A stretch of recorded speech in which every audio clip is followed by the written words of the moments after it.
नमस्कार मित्रांनो, आज आपण बटाट्याची सुकी चटणी बघणार आहोत. चला तर मग सुरुवात करू. बटाटे उकडून त्याची साल काढून घेतलेली आहे. चटणीसाठी लागणारा कांदा बारीक कापून घेतलेला आहे.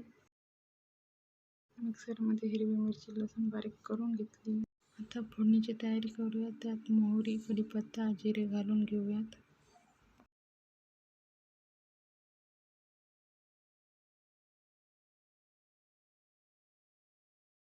जिरे टाकल्यावर लगेच कांदा घालूयात.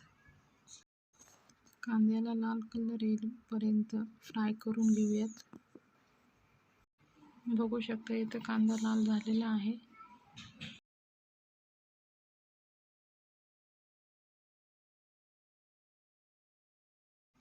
आता त्यात मिक्सरमध्ये बारीक केलेली हिरवी मिरची टाकूयात.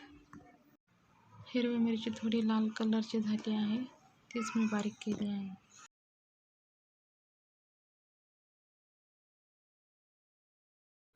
कांदा आणि मिरची फ्राय करून घेऊयात.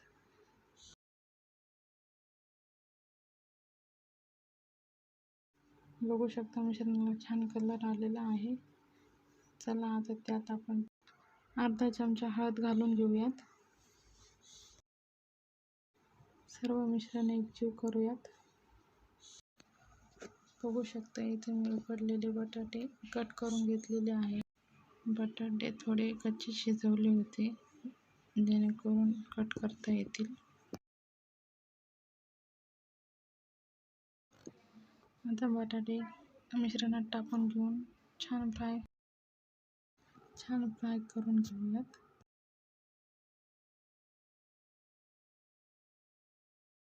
बघू शकता आपल्या चटणीला किती छान कलर आलेला आहे.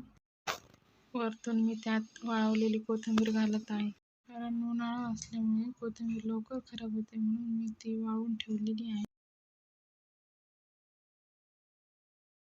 बघू शकता चटणीचा रंग किती छान दिसत आहे.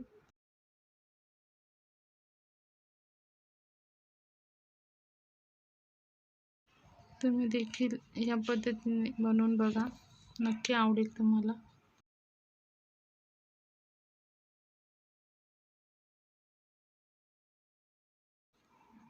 चला तर मग या जेवायला, आणि नक्की तुम्ही पण बनवून बघा आणि कमेंटमध्ये मला नक्की सांगा कशी झाली ती.